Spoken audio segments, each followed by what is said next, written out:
Hello everyone, thank you all for joining me here and climbing all the stairs to come and see me in this corner. So this is me, and this is my name, and you can't forget the last part because it's really hard to pronounce. So I'm a co-founder of Dating, and this is my Twitter handle, Jamie Maria Schouren. You can find me and ask me anything about progressive web there. So who knows this screen? I'm sure some of you do. Yeah, I see some hands. Please tell me, what is it? Someone? Yeah, it's the Back to the Future console. And what it says is that at some point they went to the future, and it was April 23, 2018. And that means that they went to the future, and the future is now because it's about 1.5 years ago. And if I see the movie, there are some things which are quite interesting. What I see is that they predicted that we would have self-lacing shoes, and we got them. They also predicted that we would have some kind of tablets, and we also have them. Then they told us in the movie that there would be hoverboards, and we kind of have them. This is a hoverboard, Tony Hawk on a hoverboard, but I think the biggest trend of 2018 would be these things, which I think come pretty close to the hoverboard experience. Then they said we would have glasses, which are computers, and we also got them. So they were pretty good at predicting that the future would be now. They even said we would have TV screens where we can talk with people, and obviously you're all familiar with these kind of things. And one thing that I'm really sure that they predicted the future very well is that they were not only able to predict this kind of technologies, but they were also able to predict who would be the supervillain in 2018. And that was a blonde guy living in a golden tower, and I think they predicted him very well. So that would mean that the future is now. But really, truly, is it? Because if I look at the state of the web and the websites in general, this is the general state of the web. This is what we see. Slow websites, a lot of pop-ups about privacy, asking if I'm 18, and it doesn't even matter whatever you fill in there. 1229, it's gonna work. It asks me where I live. Then it asks me if I want to get a newsletter. Site is still not loading, but I do get someone asking me if they need help, and if I understand that I'm using an ad blocker, and if I found, and then eventually it still doesn't work, and if I want to share my experience. So this is really, really bad. And especially if I think about the fact that there are 5 billion devices connected today. 5 billion devices, and they're growing. And these are not just phones and tablets and desktop, these are also our smart fridges, our smart robotic vacuum cleaners, our cars, everything is connected to the internet. And if I see how people use the internet, and this is pretty small, and especially I think people in the back cannot really see it, but there's a green line going up and a blue line going down. And the blue line going down is desktop usage, and the green line going up is mobile. So basically what it shows is that at some point in 2017, it got equal. Actually, the mobile went a little bit more than desktop, but it got equal. We are using as much mobile to access the internet as we're using desktop. But how we're actually using applications and websites is even more interesting. Here is a picture of some data from Facebook, and they said we have 62% of people who will only use mobile. And 94% of people use our app on mobile, but 62% only on mobile. They don't use Facebook on desktops. And this goes for a lot of websites out there, specifically B2C websites or consumer-based websites, which are really focused on people using it with their smartphones. But this is what I see on smartphones, on most apps and most websites. And if you look at the numbers from Google, that's pretty hard, because 52% of users will leave a website after 3 seconds. And that's ridiculous if you think about this happening in real life. Let's say I'm buying shoes or I'm buying groceries and the person doesn't show up within 3 seconds, I'm gone. But it does happen on the web. And if you think about money and e-commerce and that, then it means that 1 second delay, if you have a website turning over 100K per day, it's going to lose you 2.5 million. 1 second. So I think we have quite an important job. But does anybody know what is the average load time of mobile websites on 3G networks? Can anybody take a guess? 10 seconds. Who thinks it's less? And who thinks it's more than 10 seconds? Some people. Well, I can assure you it's 19. And then think about people leaving in 3 seconds. And the 4G is not even that much better, it's 14 seconds. So, but we're smart, we're developers, and we can fix this, right? So, what happened is that in 2009, we thought of a thing called HTML5, and it came up, and there were guys like these who said, this is pretty cool, this is what we're going to use, and this is what we're going to build. So they did that, and in 2012 we got the Facebook hybrid app. And did anybody ever use that? Probably lots of you did. I might not even know, because it was the most downloaded app and application out there, and these were the reviews.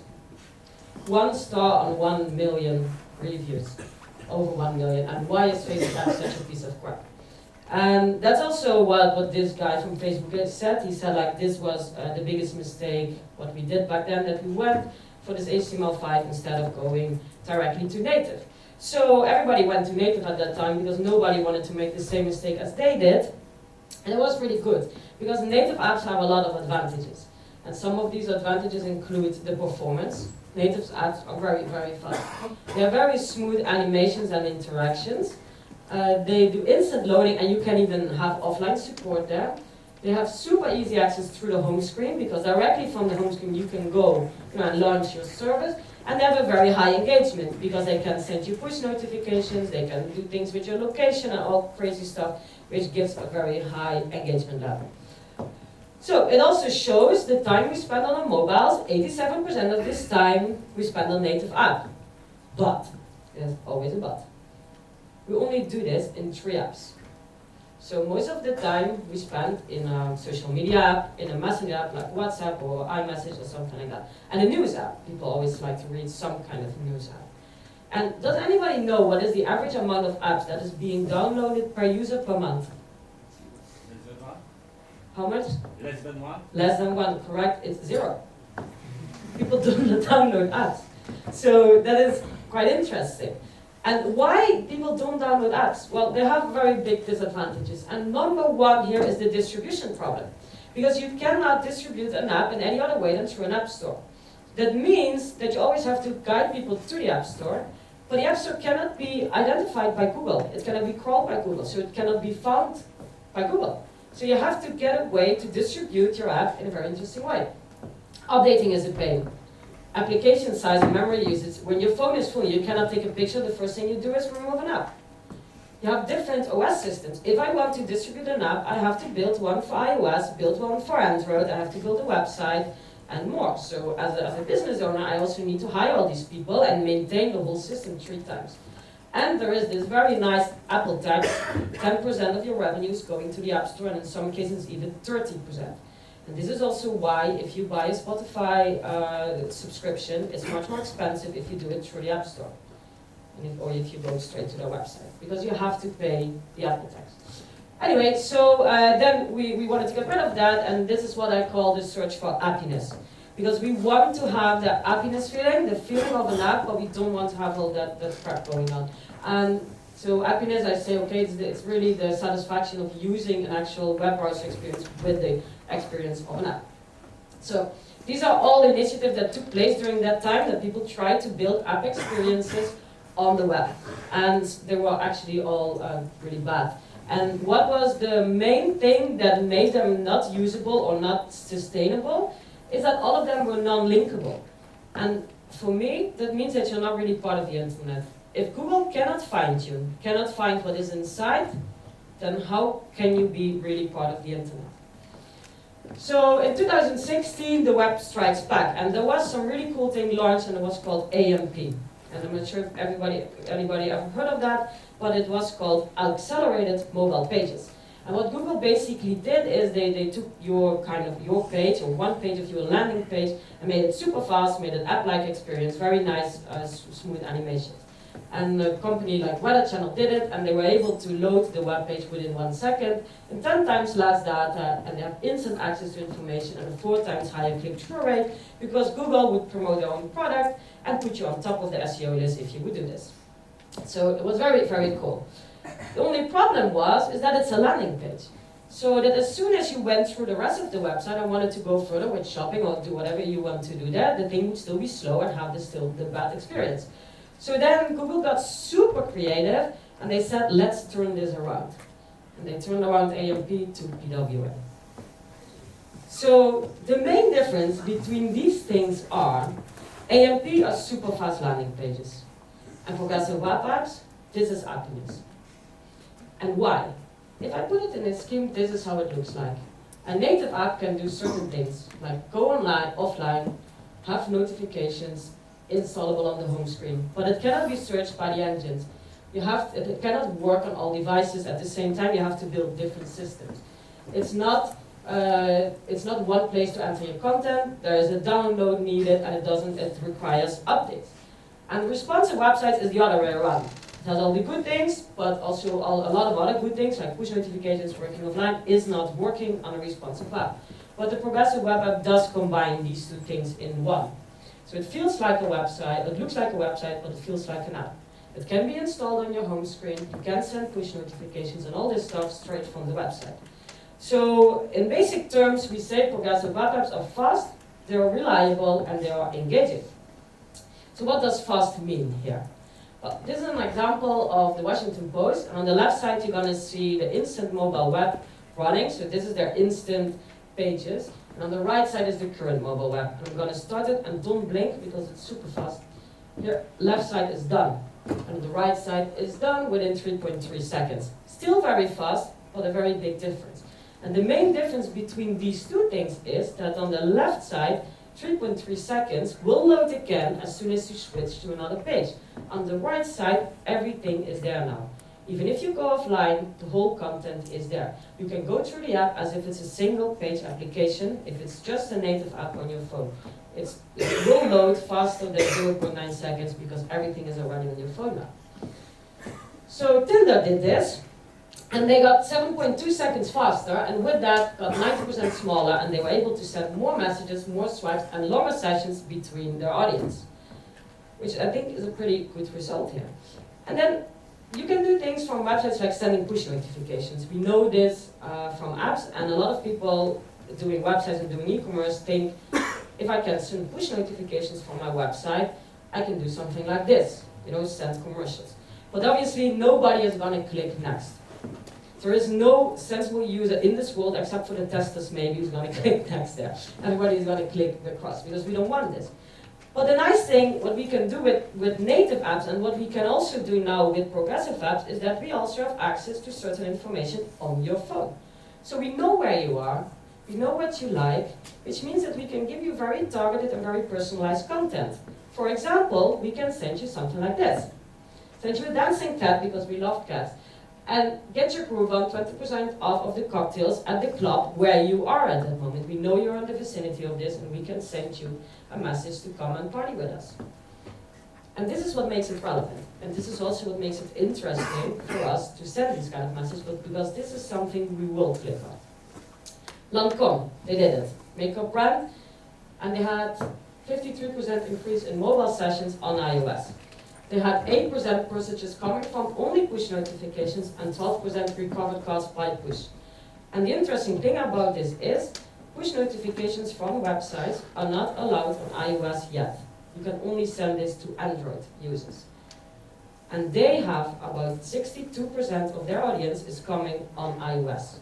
So think about getting these results, 12% more revenue just by these cards, only sent to 30% of the audience. So what if this would be 100%, what this would do to their business? So next, who remembers this thing? And specifically, who remembers the sound of this thing?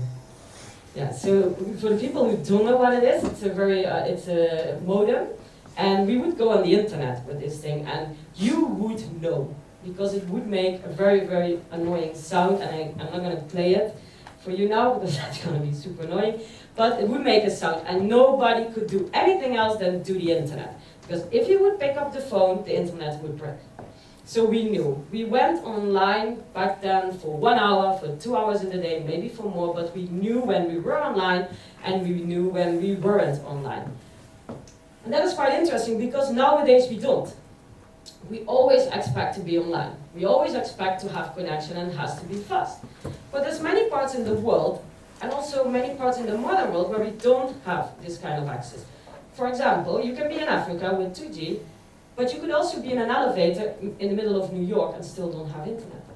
So we need to build services, and we want people to be engaging with our websites even when they don't have internet or when they have flaky networks. So Uber did this. Uber used progressive web apps to be able to access these markets.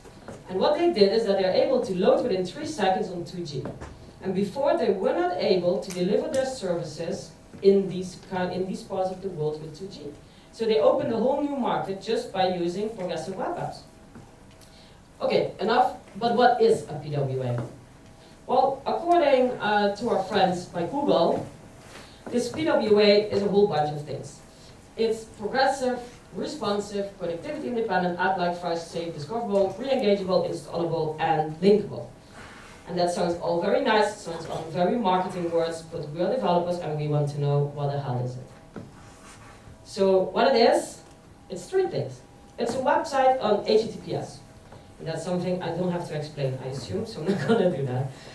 Then there is service workers there, and there is a web app manifest. And these 3 things make up a progressive web app. These are the only 3 things you need to build a progressive web app. So I'm going to start with the last one. The web app manifest is just a JSON file.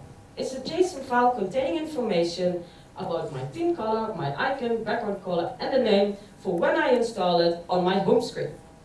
So as soon as my thing can get installed on the home screen, this is the information I need, it's in a JSON file. And only adding a web app manifest to a current website is going to make your website able to download and be installable on the home screen. Looks like this. So on the Android, you're going to get a message and say like, hey, this is a progressive web app, I know this, I recognize this, and do you want to install me on the home screen? 1 click, done. No app store in between, and it's on your home screen. And it will show a splash screen like what you defined in your JSON file there. And on Apple, you need 1 more step in between because it doesn't automatically give you the pop-up there and you need to add it to your home screen.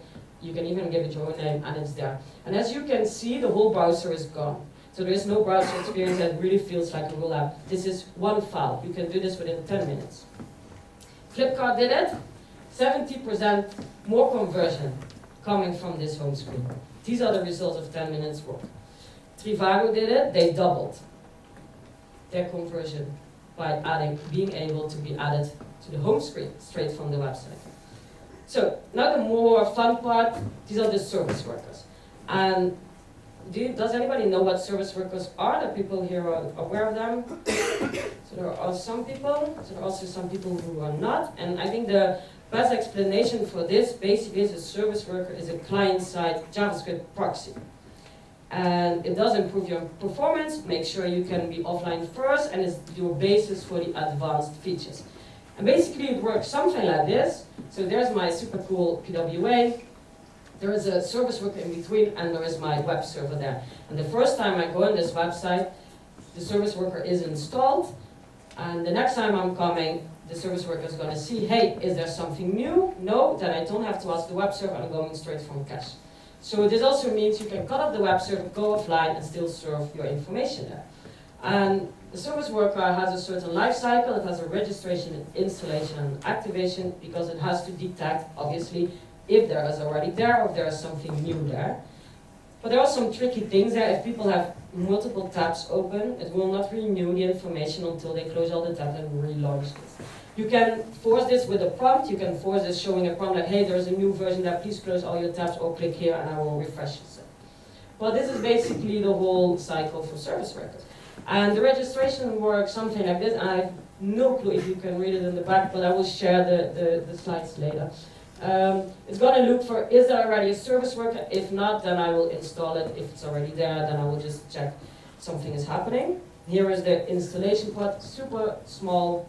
It will just performs the installation. And I can already add some tasks there. For example, I can already load on the second time the person is coming, or directly when it goes to the next page, load immediately the whole cache there and everything to make it super fast. If you want to do more advanced stuff with service workers, you can do stuff, for example, the push notifications. You send them with the service worker. And basically what happens is that there is your server, and there's a web push protocol request, and there is a push server. And the push service is in each browser. So every browser has its own push service, like Chrome and Firefox, they have their own push services. And then there is a message on the device. And the interesting thing about this is that the device is not directly registered on the server, on my server, which also means it's extremely GDPR friendly. Even though I can send very, very personalized messages. I can send messages based on your location or whatever you're doing, but I don't know it's you. Because you're registered in the browser, and you're not registered with me. And what I do, I send a push notification to everyone with certain conditions. And I say, only deliver this message if I meet certain conditions. For example, someone in this area, only deliver this message if someone is in this area. And I don't really know if that's you or you, I just know it afterwards when it's delivered or not. So this makes it very, very safe to use, and especially in these new times with the GDPR and all these kind of rules, you can actually get personalization without knowing who it is. So for notifications, you basically talk then to two APIs. You have the notification API and the push API, which actually pushes the message and delivers it even when the person is not online and has the browser closed in the background. So what you do is you ask always for permission, because you have to ask for permission.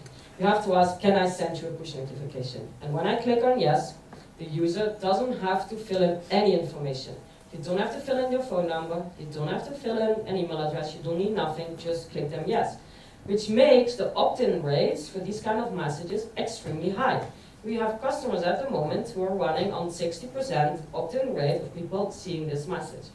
And compared to newsletter requests, this is about 5%. So it is extremely big that people want to use this.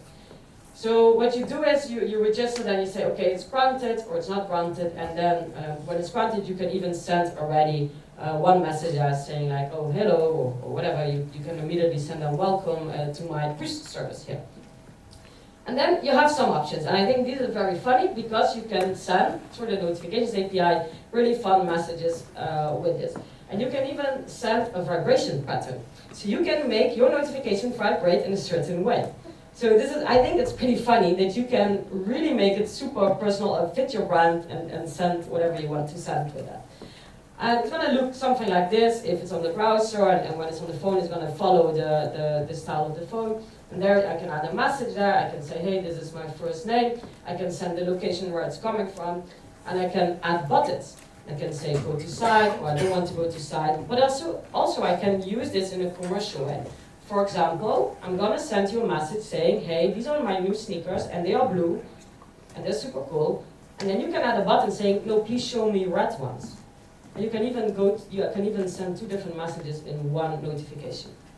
So what happens here, I can register the action, so I can register if someone actually opened it or closed it.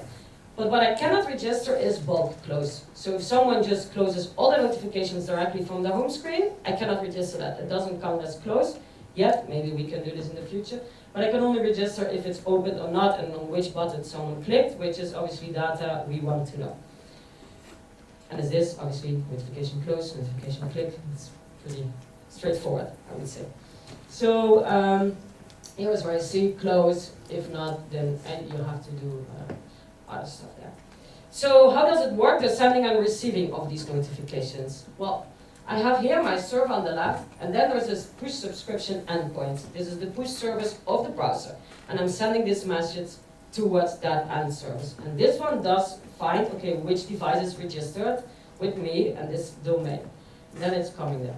So the push subscription endpoint, this is how I talk to that, and I say, okay, here I send basically a JSON file to that server, like, hey, here is what I would like to send. And I need to get the endpoint there, some keys, so I know, it's safe and it's actually coming from my service, or else anybody can send from whatever server their messages. So then from my server, here is one saying, here is an API key, there is a time to deliver there, so I say, for example, a maximum 60 seconds, which is very useful if you have flash sales. So for example, when you say, okay, it's starting now, or within 5 minutes, we're almost sold out, you don't want someone who has his phone off and turns it on the next day getting that message. You want them to get the actual notification when they need to get it. So here is then my phone, and the service worker then says, okay, can I deliver this message, yes or no? So it's your service worker, your proxy, keeping you safe so you don't get stuff which you don't want to get, and you also get personalized messages even though they don't know your information. So then it looks something like this. The push arrives, the service worker starts, it handles the message, and it shows the notification or not, depending on what you decide. And then our phones in I think a few months, maybe a year, all gonna look like this. Because there is no rules yet. And it's also very hard to unsubscribe from this service. You have to do that in a very tricky way. So I think it's going to be regulated very soon, but now there's a big opportunity for lots of businesses who are going to start this for the first time in their life. They have a big opportunity. It's going to be the beginning times of mail again, where we were spammed like hell over what this is going to happen. So be careful where you click and only click on ones I built, so you're going to be happy. Anyway, literally any website can be a progressive web app, right? Because we know we only have to add the service worker, which is pretty easy. And we only have to add a JSON file and HTTPS, and then we can all be a progressive web app. Well, that's the thing that doesn't work because we say, you know, progressive web apps is not a straight definition, it's the web done right. And what do we mean with building the web right? It's something like this. Webshop.nl built it, has 7 million products on live, 19 million tested, has an instant search that was built in just 2 months. And with instant search, this is what I mean. Here is a video of that, and I'm typing Lego, and here's a lot of Lego, and I'm typing Lego green here. There's a lot of green Lego there, and there it's showing where you can buy this. It's some kind of comparison website. The funny thing is that it's so fast, the interaction, that we had to delay it. The product showing up, the white screen you see for a little bit, is an actual built-in delay. Because the people didn't see that the products were already appearing, and they were double-clicking on search or on enter or whatever, they were double-clicking. And we had to build in a delay so people would see there's actually something happening there. And this is what you can do with this kind of stuff. 19 million products within 2 months.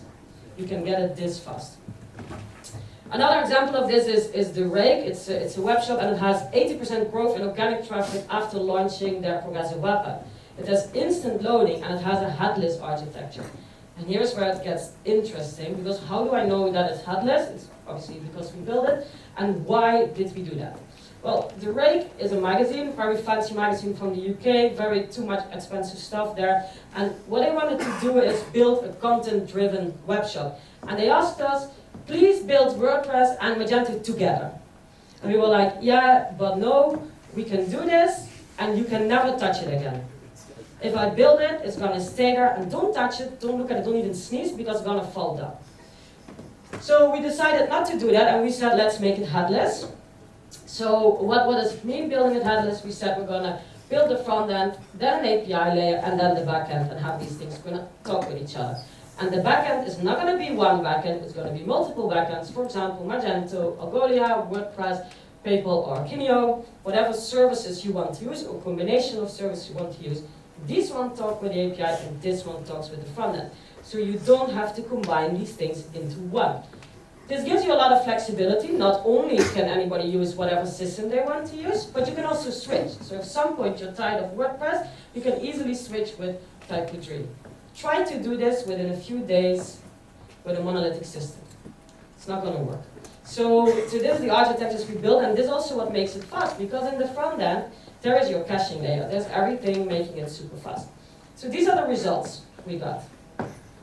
Lighthouse scores, 100, 100, and more, 100. So why is it so fast? It's because there's a React.js framework in the front. We built a Node.js server there, which also takes care of server-side rendering and all this stuff, so that Google can actually see what we're doing. Or else if you just build a React.js front end, and then you still take a bet if Google can actually index you what you're doing. And it's a full single-page application, so the whole experience makes it much more faster. And it was so much fun, and we had so much fun with it, that we wanted to share it with everyone. So we open sourced it and called it DatiFalcon. And what DatiFalcon is, it's a developer's toolkit, so you can build your own progressive web apps with. It's fully platform agnostic, so you can connect it with whatever system you want to use. And here you can find it on GitHub, and if you want to give it a try, please go and please have a look at it, because it's super fun, and you can start building your own stuff within no time. So, in the basic, this is the overview of how this looks like, and I'm sure nobody can read this. But on the top there is a client, the Falcon client. That's actually the UI. This is built with React.js. And then there is the server where you can find things like the Node.js part. Obviously, there is the proxies there, which takes care of caching. There is Apollo there. We have state management there. There is schema stitching to connect all these apps together. At the bottom there, you have all these apps. So you can actually build whatever system you want, with whatever backend you want, and maybe even connect your own database there. Doesn't matter. It's super flexible. And why we need to do it is because progressive web apps is not a buzzword. If you look at what Gartner is predicting, they say by 2020 we have 50% of the web needs to be a progressive web app. And I'm sure we're never going to make that, or at least we're way behind. So to get you started to use progressive web apps, we even made this within 3 steps. You can get started just by launching NPM, and then you will have a full progressive web app setup with a Magento and a WordPress in the backend. And then you can start switching out and playing around and build what you want to build. So we did this about 1 year ago, October last year, and within that time we have 85,000 times someone launched this. So I think it's pretty, the adoption of this technology and about progressive web app is getting really big. So before I'm going to quit, there's one last thing I would like to share with you. And that is that progressive web apps is absolutely not a new technology. Actually, it was already presented by our dear friend Steve Jobs in 2007. The very first iPhone was built for progressive web apps. They said we have an innovative new way to create applications for mobile devices. And it's going to look like this. Web 2.0, it can integrate with iPhone services, it has instant distribution, it's easy to update, it's secure, and it's sandbox on the iPhone. And this exactly is the definition of a progressive web app. This is 2007. We're 2019 today, and still iOS does not allow all the functionalities of progressive web app there. And does anybody know, or take a guess, why is that? Nobody? Apple tax. Apple tax, correct. Because 1 year after launching the first iPhone, they launched the App Store. So that's why they're blocking progressive web apps until now. But it's getting better. One of the few things that is still blocked is push notifications. But the speed, the updating, installing on home screen, all these cool things you can already do. So it's just waiting for the final steps to go. Thank you very much. This was our Search for Happiness, and I hope you can be happy too.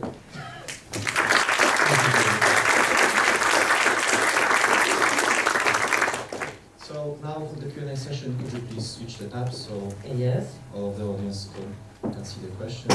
Just select the Q&A tab. Yep, that's great. So the very first question is that there are things we still can't do in the PWA. What is the biggest missing part for you? Well, that is would be the one I just mentioned. Number 1, push notifications on iOS. That's one thing I think is very hard missing. There are some other things which you cannot do. For example, use the torch, the searchlight on your phone, like I'm not sure if the torch is the correct name. You cannot fire them either from the web, but I wouldn't know why you want to basically use that. But there are some things you cannot do. Other things, if you want to use progressive web apps for medical applications or some which need a certain ISO level, you cannot use progressive web apps for that yet, because they have all these protocols which need to match, and that's something we hit when one customer would like to do this and would like to use our application for that. They needed to have a certain level to transfer medical data, and that was at that moment not allowed yet, and that is about 8 months ago, so I'm not sure how that is now. But I think the biggest part would be notifications on iOS, keeping a little bit of the general adoption for that service. Okay. How do you manage caching? Well, it's done as what I showed you in this survey, but I think you can really see it. So we have in the Node.js server, this is where we use all this caching. So we have Apollo, we use also Apollo for that. There is some proxy. We obviously do things straight with the server-side rendering, and all this stuff is happening inside the Node.js server and not directly in the React.js client side. Okay. When would you recommend building progressive web apps instead of native, especially when we have technologies like React Native, which allows us to use the same tech stack? Well, I think that is why I would recommend building it. It's not really about building it, it's about using it. People are not downloading apps. There is a whole lot you need to do to distribute it. There's a whole lot you need to take care of, like multiple places to have your content.